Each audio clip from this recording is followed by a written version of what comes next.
Hey, welcome to 23 Degrees Sideways. That's me getting my coffee. We're doing coffee.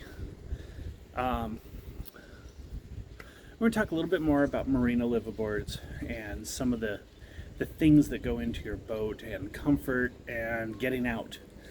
I don't want to belabor this topic endlessly forever, but there's a lot of details, a lot of questions.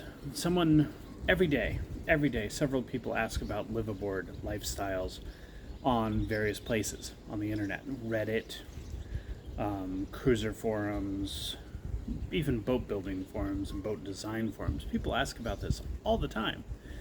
And quite often they don't know what questions to ask.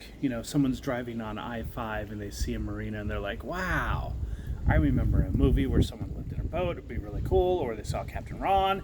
If it's gonna happen, it's gonna happen out there. People mix up cruising and liveaboard lifestyles. What does it all mean? And so they get into this with like, I don't know how to sail. I've never been on a boat. How do I live aboard? And then the internet goes crazy. You don't have a degree in sailing science, so you're not allowed to talk to us. If you have to ask, you don't have enough money. Powerboater, trawler people. This is actually a very common response to just about any question on the Facebook trawler groups. Facebook big powerboat liveaboard, go do the Great Loop, go around, sail from San Diego to Florida type groups, is that these big trawlers, if you have to ask what the price of something is, you can't afford it, which is really stupid, because this is largely populated by people who will pinch a penny until it screams and complain about the coffee going up from 79 cents to 89 cents. And, that, yes, they have a couple $1 million in the bank now because they have been so ridiculous about saving it. But at the same time, they're telling you that you can't afford things if you want to know what they cost. So, funny people. All right. Living aboard at a marina versus cruising aboard. Living aboard on anchor, living aboard traveling is a different situation. It's different. It's a different scenario. And you can do both. You can target both.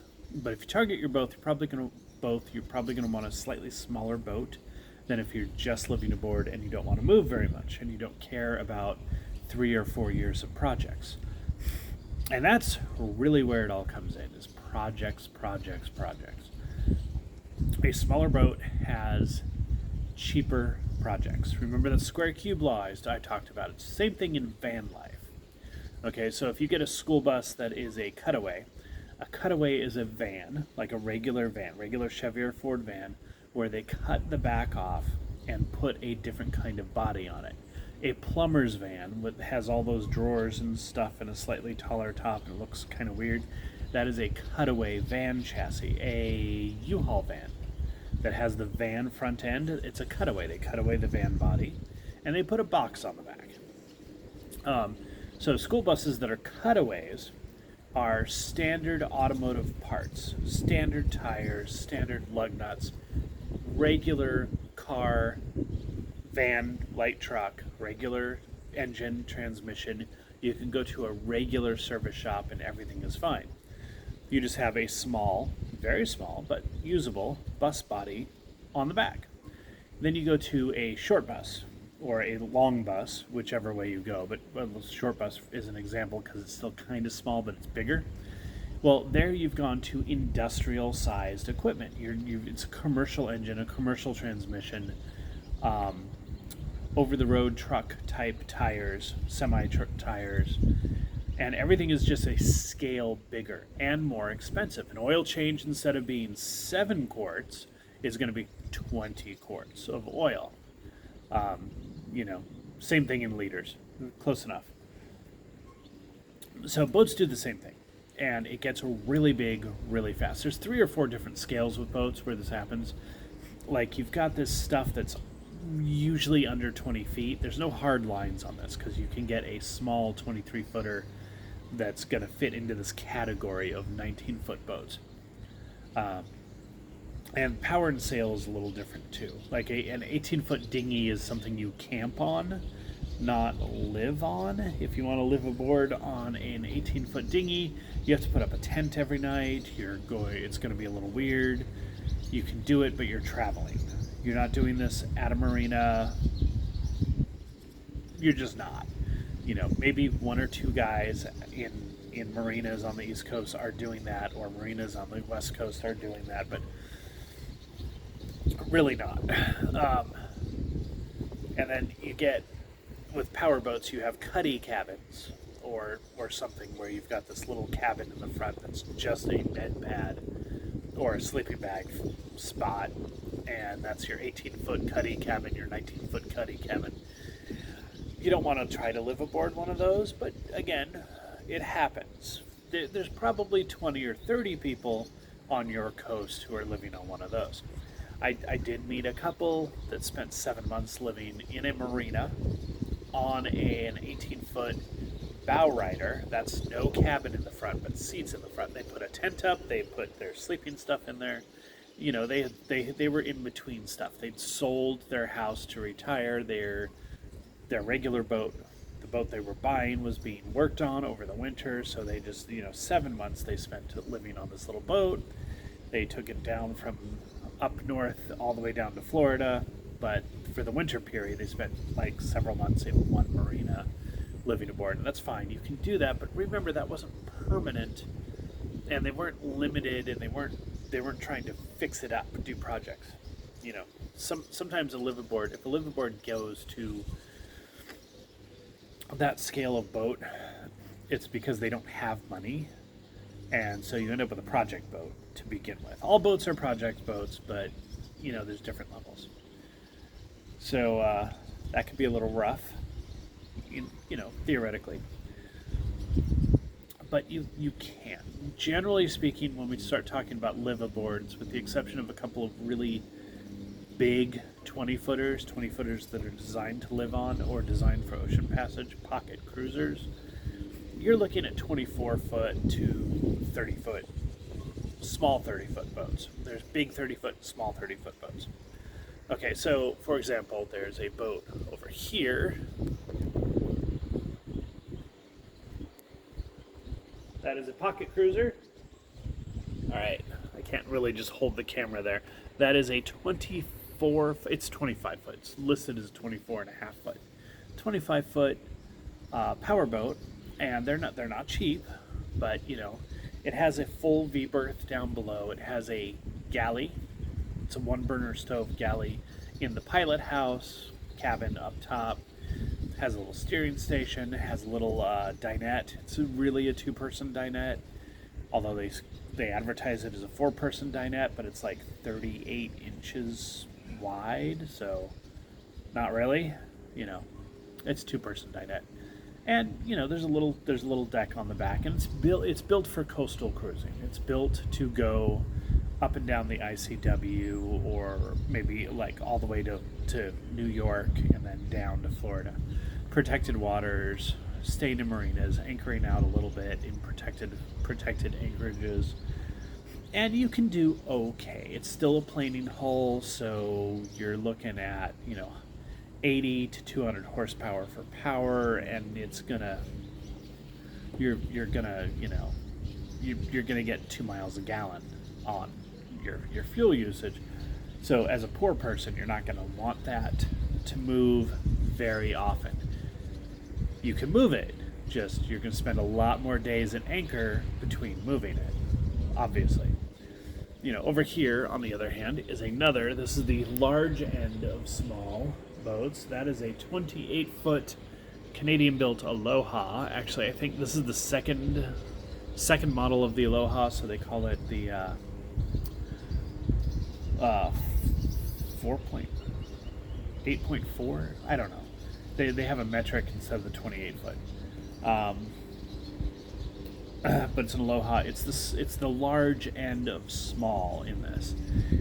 You can live aboard this in a marina, either of those in a marina, just fine. You have enough space to live, you have enough stuff to live, and The problem, the danger with both of those is they're just big enough to tempt you to stay in the boat more rather than spending most of your time out doing stuff, but they're not big enough to really be comfortable staying in.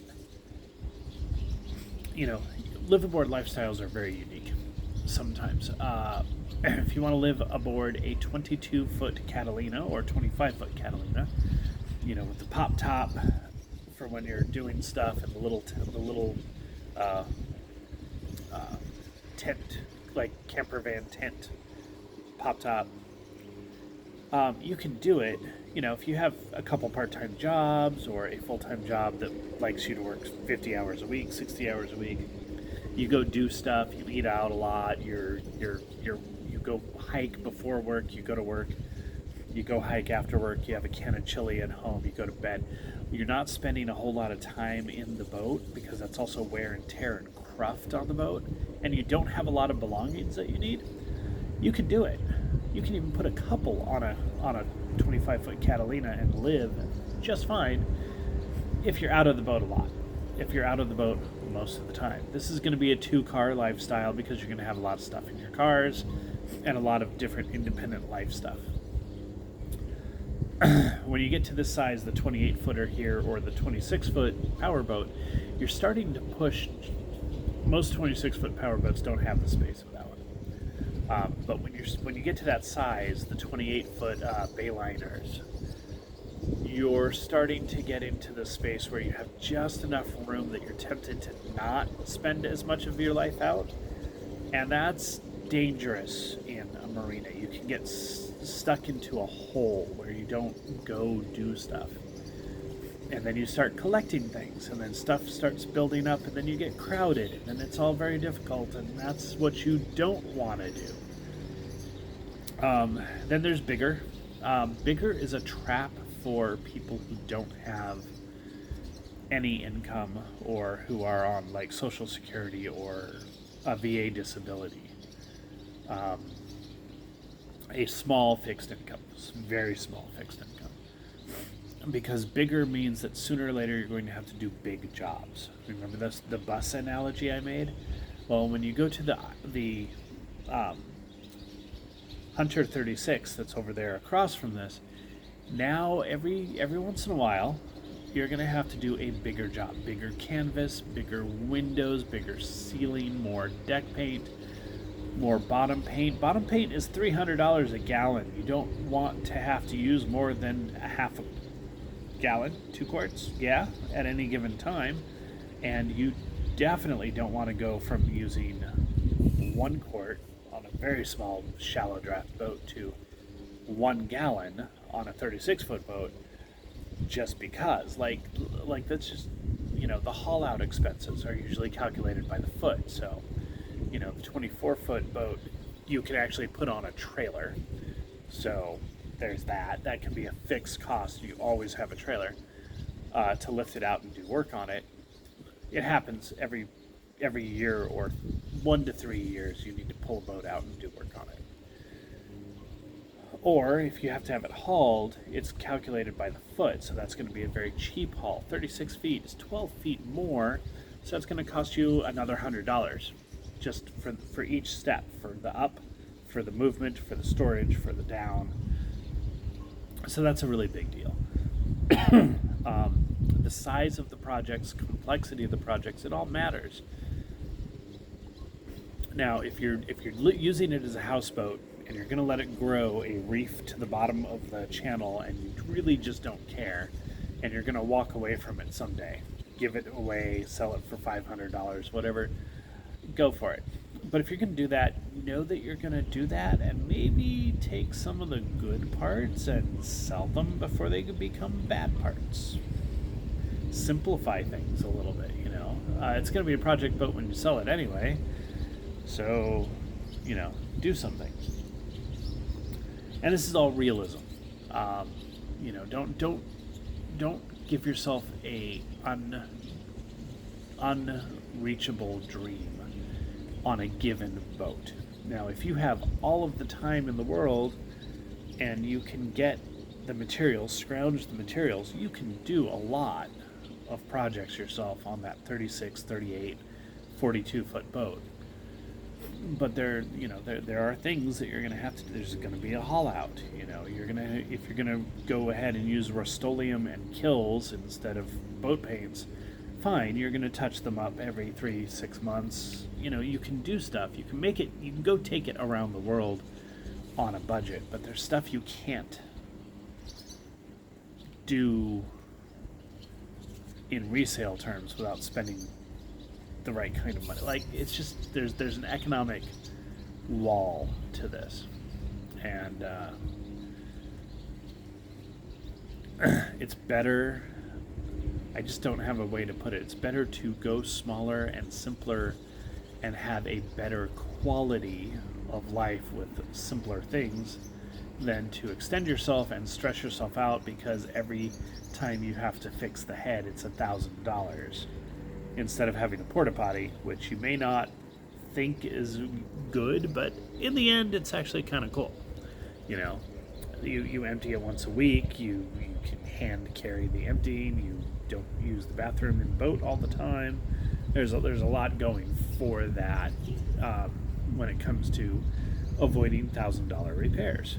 If you only live on $1,600-$1,800 a month, these things matter. Big points about Marina lifestyle. You can't go too small without it becoming weird. Just because you don't have the storage, but you're living in one spot, like you're homesteading in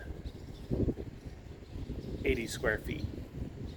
That's hard to do.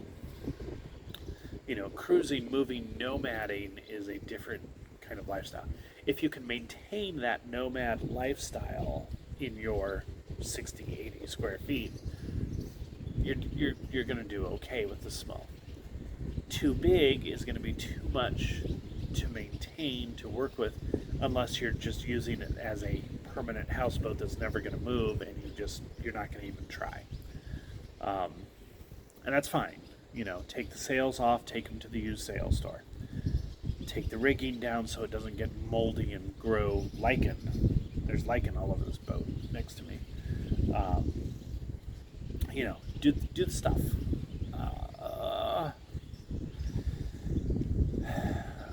Medium, mid-size. There's a really nice area there where you're looking at. They're often really cheap too.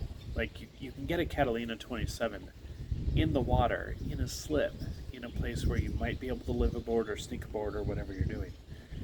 Quite often for pretty cheap, or a Columbia 28 or something similar, and you can make that work. You can make that work really well. They're easier to get going, which makes it's much easier to get away with being a live aboard in a lot of places if you go sail your boat or if you go motor your boat. If it moves, it's better. So I don't know if I've gotten you any good information on there. The basic gist of it is, if you're really poor, look for a 27 to 32 foot boat and look for something with a smaller rig and possibly an outboard engine, because that's just going to be easier to work with. That's it. Stay sideways.